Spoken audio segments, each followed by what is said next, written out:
On March 19th, 2010, I was in a courtroom and I witnessed something that I will never forget.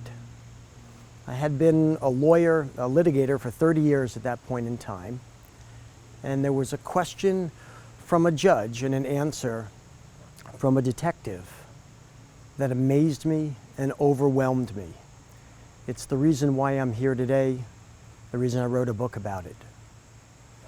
The detective was Detective Candace Baker of the NYPD, and she was speaking on behalf of my clients. At that point, she was speaking on behalf of 10,000 of my clients. And she was talking about September 11th, 2001, 9/11. Most of you know that on 9/11, 2 planes crashed into the trade towers and caused untold devastation, resulting in the loss of 3,000 innocent lives and heroic first responders. What most people don't know is the next day, 9/12, what happened. Thousands of responders from all over, construction workers, police, firefighters, utility workers, city workers, Detective Baker, came to the scene to clean up the site for the next 9 months. But they were surrounded by dust. When the towers collapsed, everything in the towers became dust. The walls, the floors, the ceilings, the carpet, the computers, resulting in toxins and contaminants in the hundreds. And for 9 months, these contractors, these responders, these heroic first responders at Ground Zero inhaled that dust in what is known as the worst environmental catastrophe in U.S. history.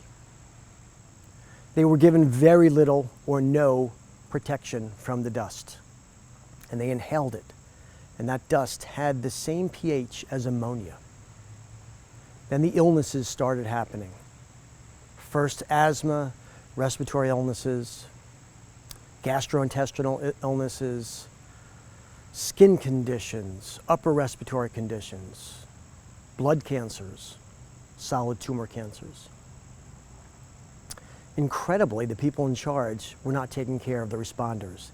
They didn't give them benefits, workers' compensation, or disability. They didn't give them compensation. So many of them banded together and started a lawsuit, 10,000 of them. And my partners and I were honored over the next 10 years to battle on their behalf in what is commonly known as the most complex mass lawsuit in U.S. history. That brings us to the courthouse on March 19th. It was filled with press from around the world because they had been following this case for years. The judge wanted to hear from some of the responders about whether or not a proposed settlement was fair. And Detective Baker walked up to the podium.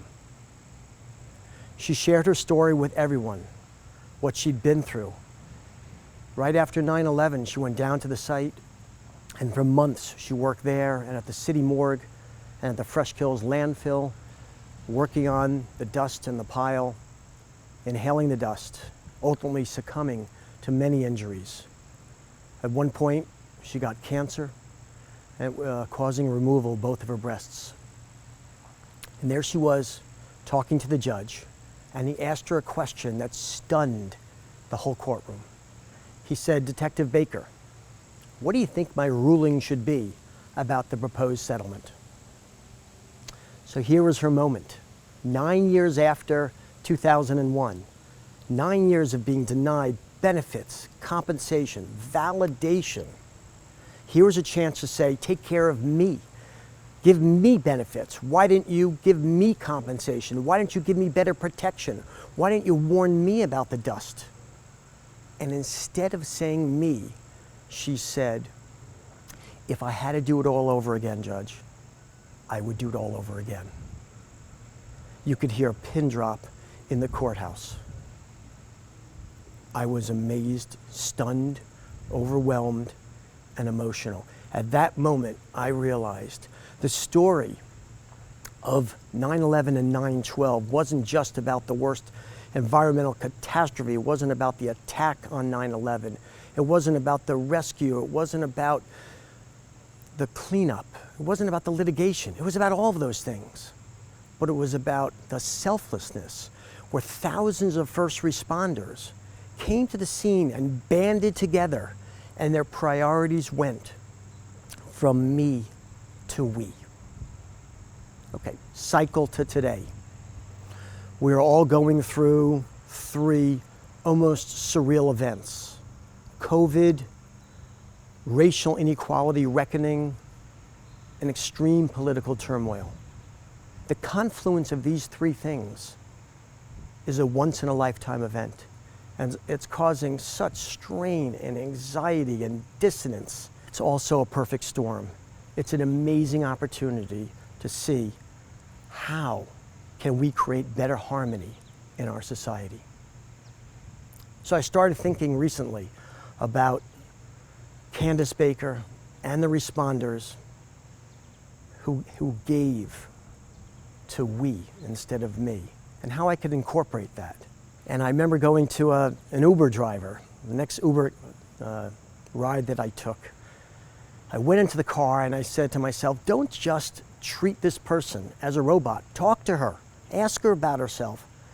Treat her as an individual, like someone you care about. And we had this amazing conversation. And when I left the Uber car, we both smiled at each other. And then a short time later, I was in an elevator on my cell phone. And then somebody else came on the elevator, and I was thinking to myself, this isn't all about you. They don't want to hear your conversation. And I put the cell phone call away. And the person in the elevator smiled at me.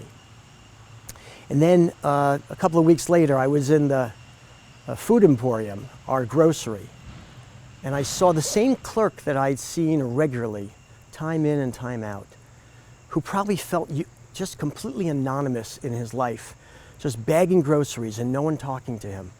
But on his chest was a name tag, and his name was Kevin. So I said, Kevin, how are you? How's your day? What time are you leaving today? And he smiled and I smiled. And these individual circumstances really changed me. They made me think of what was the common thread. And the common thread to me was looking at other people and telling them you're in their world, and acknowledging that they're in your world and we're all in this world together. The deep connection. And maybe if we can just take one iota of Detective Baker's selflessness and the Ground Zero responders and their caring and their empathy and their thoughts about others and placing we over me, if we could all factor that ourselves into our daily lives, get out of our own heads. It's not all about us. It's about all of us. Maybe we can take this 250-year-old experiment called America and help it not just survive, but be a beacon of hope and thrive.